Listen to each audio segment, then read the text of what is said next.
Thank you very much. It's a pleasure for me to be here at CPAC.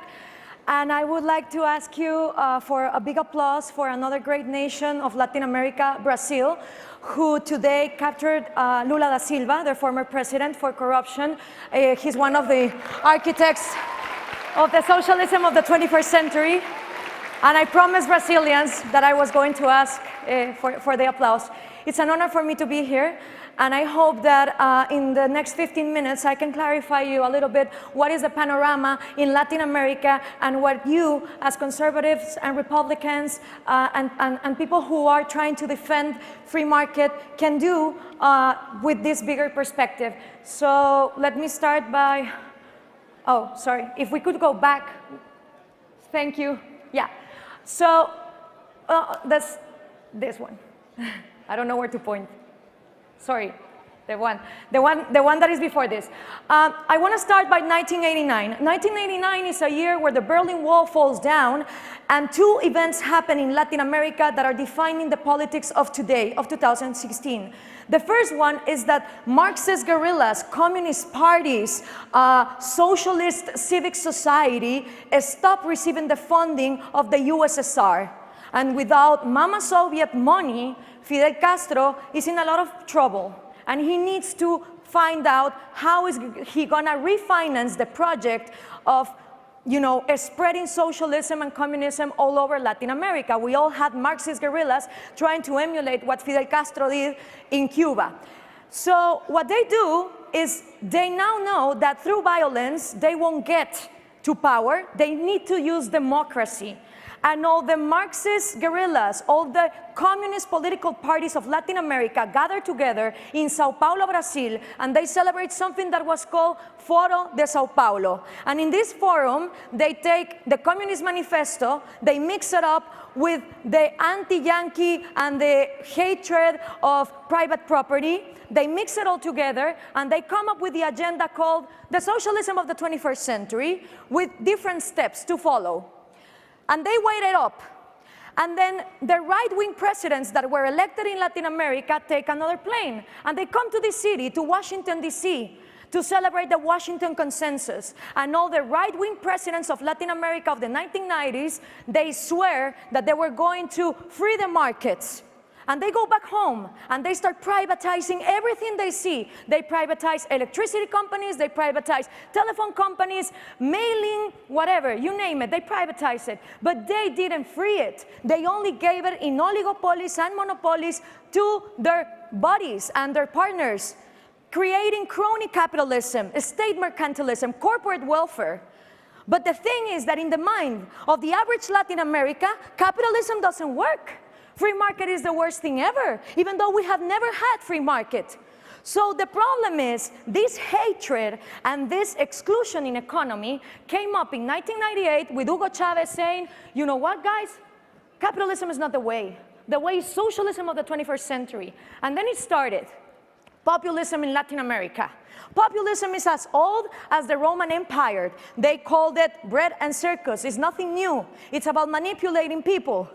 But right now in Latin America, you have populism by saying, you know, you're too poor, you're too stupid, you need me, the Messiah, in power to take care of you, you know, to solve all your problems. And it all starts with this speech, this hate speech. People and anti-people. And of course, people are selfless, people are innocent of every single thing that has gone wrong in the country.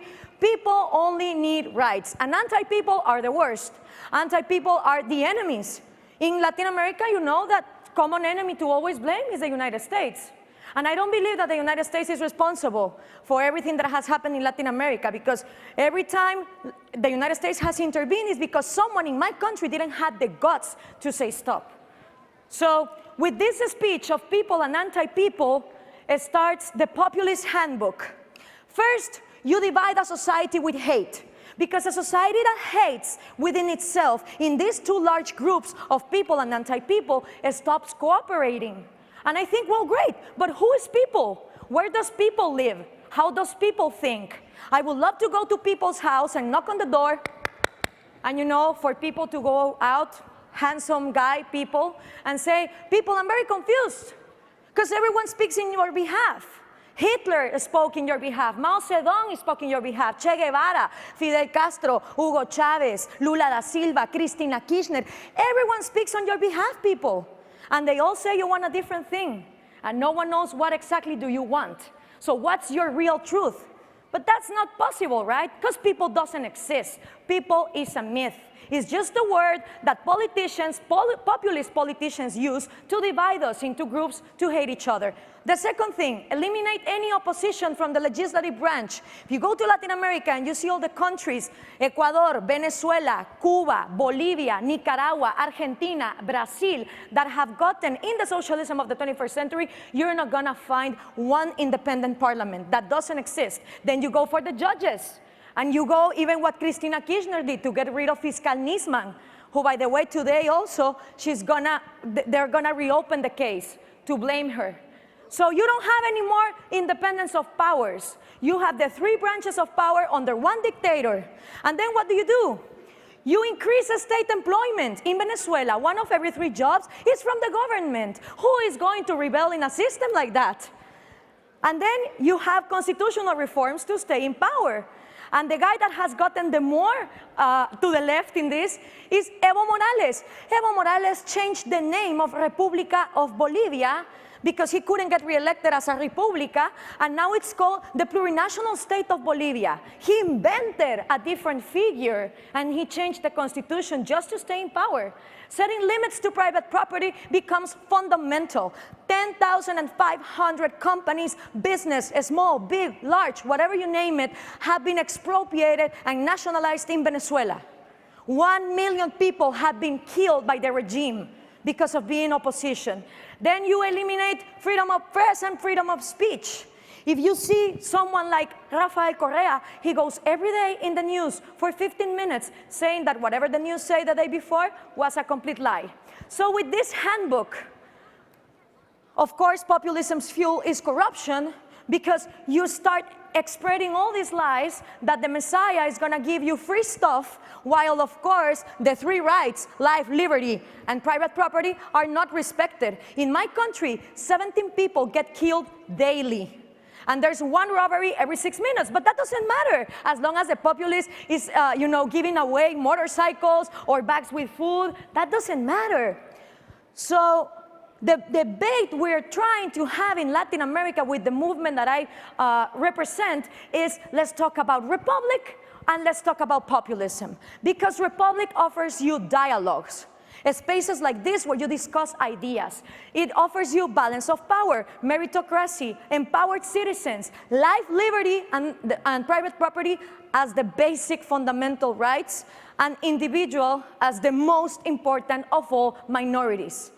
We are sick of governments that say that they are for the people, thank you very much, and by doing so, they violate the most important minority, the individual, every single one of us.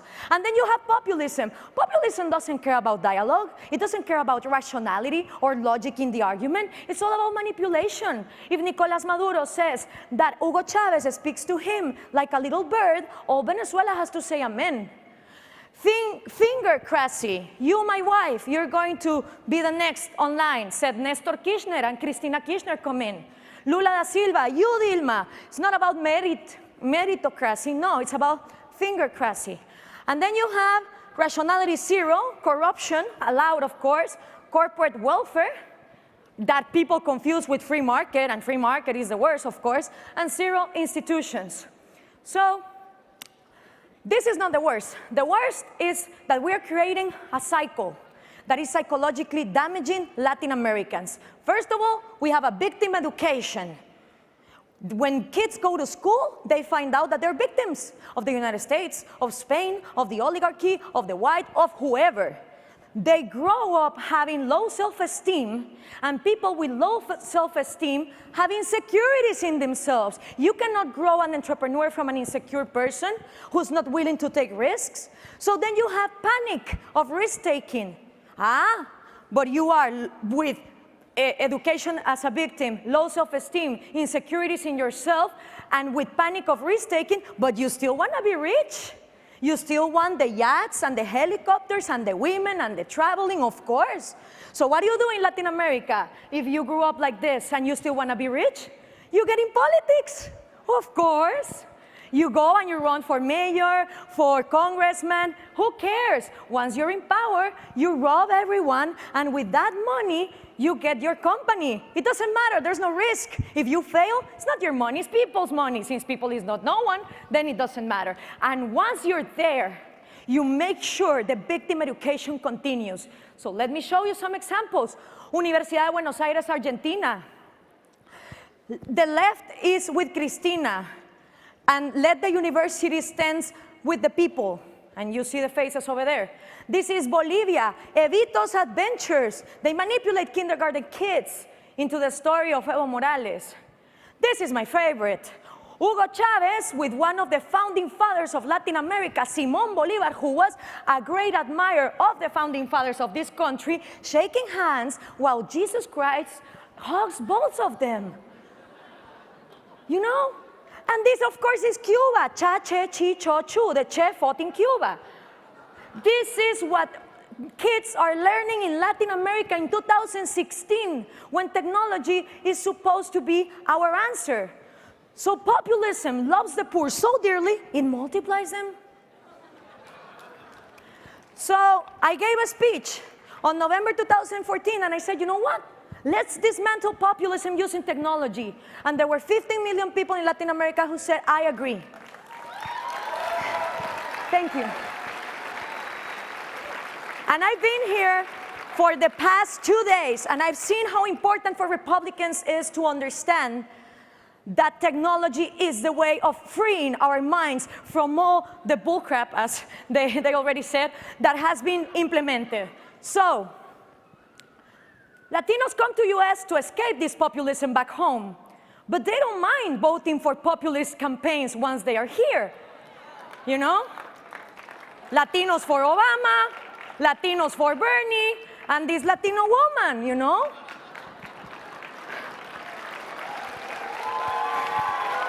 So why is that? Thank you. Because they are used to it. They ran from it back home, but if they get here and you're gonna give them free stuff, Latinos are gonna say, great, I don't mind free stuff. It's what I am used to back home. They don't realize that they came here to be part of the American dream. This is because few of them actually know that what they were looking for when they ran away was a functional republic, where their lives, liberties, and private properties were guaranteed and respected. They don't realize it. Why not? Because they have been educated in poor formats. They don't make the connection. It's not like, I'm entering the United States. Oh my God, there's rule of law. Here my rights are respected. They don't do that connection. They only know that they can make money, money, money, send back home. Life is beautiful in America. They don't see the connection. And you are the only ones who can make that connection in Latinos' heads using technology. So, my message is this. Latinos are the best supporters for the United States Constitution because they come here to have the things that populist dictators back home are not guaranteeing: life, liberty, and private property. But Latinos, unfortunately, still don't know their power. They still don't have the connection. So if you want to gain the Latino vote, take away the Constitution and show it to them, because those are the Constitutions that are being dismantled back in our countries. Brazil, Venezuela, Argentina, Ecuador, Bolivia, and Cuba have all shrink the division of powers, the dialogue, the rationality, and the respect for life, liberty, and private property in order to have, again, dictators. But this time, they are democratic elected dictators. So no one says anything because there were elections, even though those elections were manipulated and controlled. So if there's one message that I can give to you, is that if you make these connections with Latinos, they're gonna reject populism in America, which is also, you know, contagious, and it's coming here. Thank you very much. It was an honor. Thank you.